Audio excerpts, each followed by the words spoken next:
Jangan skip video ni guys, sebab dalam video ni ada bonus timeline di mana korang boleh dapatkan tiket penerbangan yang murah di bawah RM2,000 di destinasi-destinasi yang akan aku sebutkan ni, iaitu di Tokyo, Jepun, Korea, Istanbul, London, Sydney, Australia dan juga France.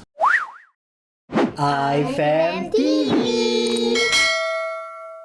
Assalamualaikum, apa khabar guys? Konnichiwa. Nampak? Aku bercakap dalam bahasa Jepun pula video kali ni. Kenapa aku cakap dalam bahasa Jepun? Sebab minggu depan aku dan seluruh keluarga aku akan bercuti ke luar negara, iaitu ke Jepun, Tokyo selama 5 hari 4 malam.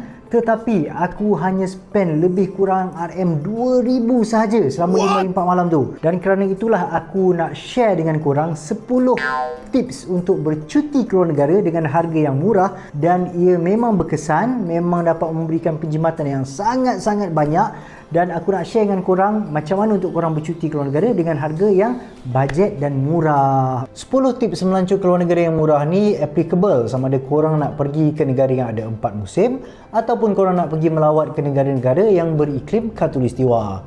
Jadi tanpa membuang masa, aku nak sharekan korang tips yang pertama. Rancang percutian korang dengan lebih awal. Kenapa aku cakap korang kena rancang ataupun plan percutian korang dengan lebih awal?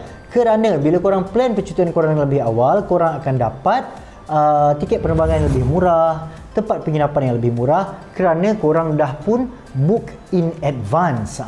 Jadi korang akan dapat harga yang lebih murah. Berapa advance tu yang korang kena plan?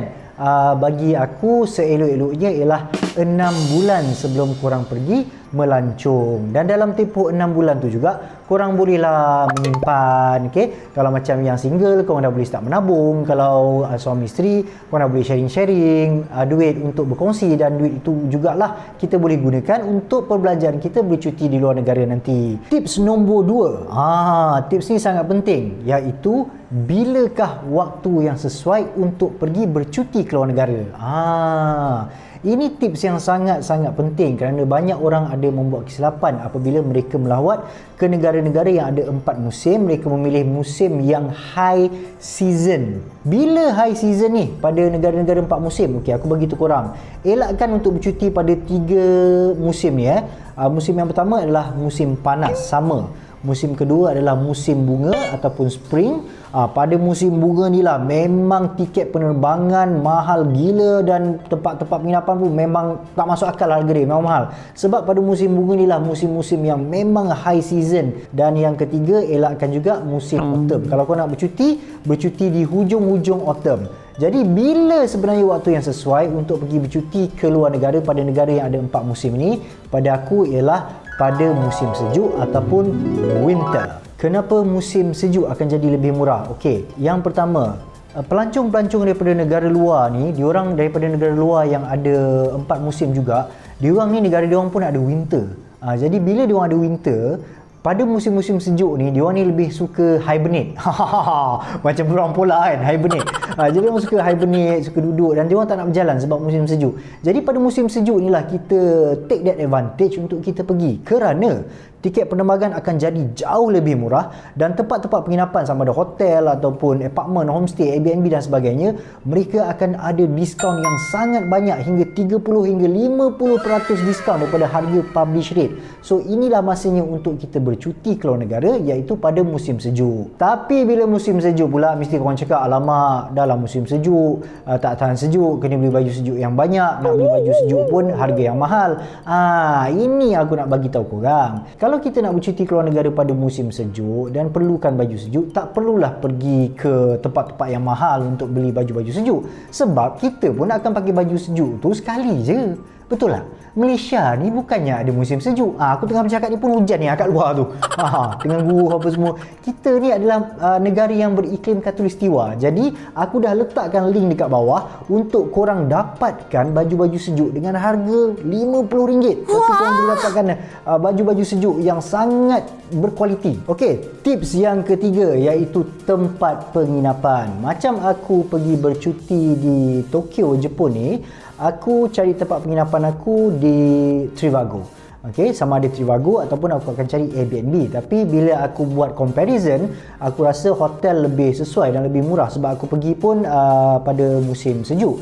Macam untuk pengetahuan korang, aku stay dekat Tokyo 5 hari 4 malam dekat hotel 4 star, dekat hotel Edmond Metropolitan Tokyo yang terletak di Shinjuku, dan aku dapat harga satu malam hanyalah RM190 sahaja, dan untuk 5 hari 4 malam aku bayar total lebih kurang harga RM760 sahaja.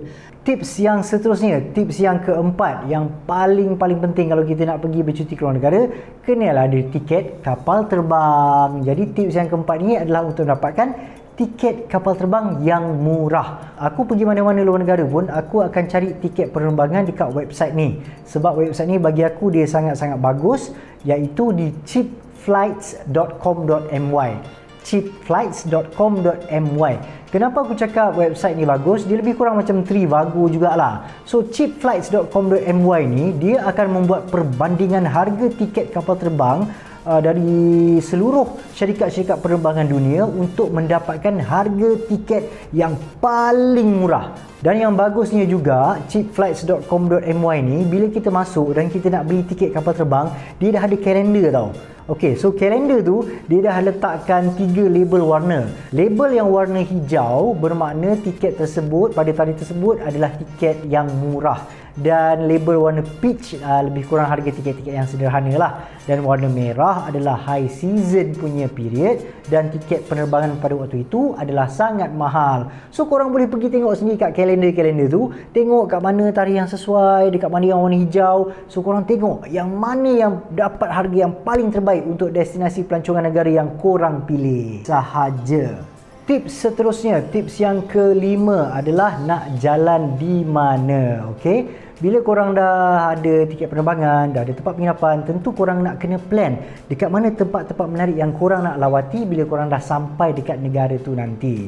Jadi nasihat aku untuk percutian yang tidak memerlukan bajet yang tinggi, korang cari lokasi-lokasi pelancongan yang tidak mengenakan bayaran masuk ataupun entrance fee yang murah. Sebagai contoh guys, aku pergi ke Tokyo, Jepun 5 hari 4 malam. Aku dah pilih destinasi-destinasi pelancongan yang tidak memerlukan bayaran entrance fee ataupun entrance fee-nya murah sahaja. Sebagai contoh, aku pergi ke Imperial Palace Tokyo. Kemudian aku pergi ke Gyoen National Park Shinjuku. Dan untuk mendapatkan pemandangan indah seluruh bandar Tokyo, aku pergi ke Tokyo Metropolitan Building sebab dia tak ada entrance fee pun. Dan juga aku pergi ke Sensoji Shrine di bandar Asakusa. So dekat situ adalah tempat yang memang popular tourist attraction. Dekat situ korang boleh belajar kebudayaan, dia punya culture dekat situ, dan kepada yang perempuan-perempuan korang boleh rent kimono di kawasan tersebut. Okey, tetapi seandainya kalau korang nak pergi ke tempat-tempat pelancongan yang ada entrance fee yang mungkin mahal sikit, aku suggest korang beli dekat Klook atau Traveloka. Sebagai contoh aku dekat Tokyo, aku ada pergi masuk 2 tempat yang ada entrance fee yang agak mahal lah. Yang first confirm lah, kalau kita dah pergi ke Tokyo, tak sah lah kalau kita tak pergi Tokyo Disneyland, betul tak? Jadi aku beli tiket Tokyo Disneyland di Klook, aku dapat harga RM257 sahaja. Compare kalau kita pergi beli dekat dia punya entrance, harganya adalah RM290. Nampak tak jauh beza dia? Tips yang keenam, iaitu pengangkutan. Bila kita dah sampai dekat negara orang, kita nak berjalan-jalan, pengangkutan apa yang kita perlu gunakan yang bajet dan tidak menggunakan kos yang banyak. Macam aku dekat Tokyo, 100% perjalanan aku menggunakan diorang punya sistem transit kereta api ataupun subway. Sebab apa guys? Mana-mana negara yang kita pergi, contoh macam Korea, Jepun, China tak buka lagi lah, ataupun negara-negara Europe, dia punya subway sistem dia, sistem transit dia sangat-sangat efisien, dan setiap stesen tu berhenti di setiap lokasi-lokasi tempat pelancongan yang menarik. Jadi bagi aku yang paling menjimatkan duit dan masa adalah sistem subway. Cuma korang kena plan betul-betul nak gunakan stesen mana, nak gunakan line apa. Kerana bila aku buat research dekat Jepun, Dia bila aku buka dia punya map railway dia tu, macam ular kau berseliat sana sini, pening kepala aku tengok dia punya map dia. Sekiranya korang tak nak gunakan sistem pengangkutan awam, mungkin korang anak-anak kecil sangat, susah nak naik train dan sebagainya, korang boleh gunakan aplikasi Grab ataupun Uber. Okey, yang ni sangat penting jugalah. Yang ni pun akan menjimatkan wang korang juga. Sebab apa? Macam kita tahu, sebelum kita naik kenderaan tu, kita dah tahu dah berapa nilai tambang yang kita nak kena bayar kalau kita guna application Grab ataupun Uber. Tetapi boleh juga nak gunakan teksi. Tapi macam korang tahulah, kita ni pelancong kan. Bila taxi driver tu nampak kau ni orang luar, mulalah dia tak nak pakai taxi meter lah, dia nak mula cikit darah dan sebagainya. Dan kalau korang nak juga pakai teksi, pastikan driver tu menggunakan taxi meter. Kalau dia tak nak pakai taxi meter, korang keluar cari je taxi lain. Mudah. Okay guys? Baiklah, kita ke tips yang seterusnya, iaitu tips yang ketujuh, iaitu makanan halal. Especially nak cari makanan halal yang murah. Jadi kalau kita dekat negara-negara luar yang di mana penduduknya minoriti adalah yang beragama Islam, jadi memang agak sukar untuk dapatkan makanan halal. Tetapi kalau korang pergi bercuti di negara-negara dan korang stay dekat kawasan bandar, sebenarnya tidak susah untuk mencari makanan yang halal. Sebagai contoh, korang boleh download app iaitu Halal App ataupun Halal Navy. Macam aku ke Jepun Tokyo ni, aku download Japan Halal App. So dekat situ korang boleh tahu dekat mana restoran-restoran halal yang berdekatan. Okay? Tetapi guys, makanan halal dekat Jepun ataupun dekat negara-negara luar ni mahal. Macam aku dah buat research dekat Tokyo, Jepun, nak makan, average dia punya makanan adalah 1,000 yen seorang. 1,000 yen duit kita lebih kurang dalam RM30. So seorang makan, sekali makan RM30. Memang mahal lah. Jadi macam mana cara untuk kita nak dapatkan makanan halal yang murah? Tak lain tak bukan, jawapannya ialah di convenience store ataupun dia orang sebut kombini. Kombini ni sama ada 7-Eleven ataupun Family Mart. Baiklah, tips yang ke-8 iaitu bila korang sampai saja dekat negara tersebut, korang terus kena dapatkan SIM card ataupun Wi-Fi. Okey, benda ni sangat-sangat membantu guys. Korang kena tukar SIM card ataupun korang kena sewa Wi-Fi dongle. Kenapa aku cakap korang kena tukar SIM card dan Wi-Fi untuk dapatkan data plan? Sebab benda ni sangat penting. Sebab kalau korang tak ada benda ni, macam mana korang dapatkan aplikasi Grab, Uber ataupun korang nak gunakan apps halal app dan sebagainya? Sebab benda tu memerlukan data plan. So kalau korang tak ada benda tu, susahlah kita nak dapatkan pengangkutan Grab, Uber dan mencari sumber-sumber makanan halal dan sebagainya. Okey? Jangan korang gunakan korang punya data roaming sebab data roaming ni mahal. So jangan guna data roaming. Benda tu akan consume korang punya bil sangat-sangat tinggi. So untuk budget senang, just tukar saja Wi-Fi SIM card ataupun macam aku cakap, sewa saja Wi-Fi dongle. Mudah. Tips ke-9 ni ialah tentatif perjalanan ataupun itinerary. Banyak orang yang ambil mudah benda ni. Tapi sebenarnya kalau korang tak ada benda ni, korang punya percutian tu akan jadi tak teratur. Bila tak teratur, dia akan menyebabkan korang membazir masa. Kita dah lah bercuti, dah bayar mahal, mesti kita nak pergi banyak tempat. Tapi bila korang tak ada tentatif ni, korang akan meraba-raba, tercari-cari, kat mana nak pergi kita nak naik stesen daripada mana nak naik line apa dan nak pergi mana Jadi dalam tentatif tu, kita boleh kontrol masa kita. Kita boleh tengok pukul sekian-sekian kita nak pergi mana, pukul sekian-sekian kita nak pergi mana. Dan dalam tentatif tu juga korang terus letak daripada destinasi A nak ke destinasi B, nak kena naik stesen mana, nak kena guna kereta api apa. So benda-benda tu akan menjimatkan masa korang dan dalam pada masa yang sama juga menjimatkan wang. Kita dah sampai ke tips yang terakhir, tips yang ke-10, iaitu tukar mata wang awal-awal dan aktifkan kad bank korang untuk pengeluaran ATM di luar negara. Sangat-sangat penting guys. Bila kita tak cukup duit kat luar negara, korang boleh gunakan kad bank korang untuk buat cucuk lah, nak cucuk duit kat ATM dia kan. Dan korang kena aktifkan dulu. Kalau korang tak aktifkan, tak boleh. Tetapi pada masa yang sama juga, kita kenalah ada cash dalam tangan, betul tak?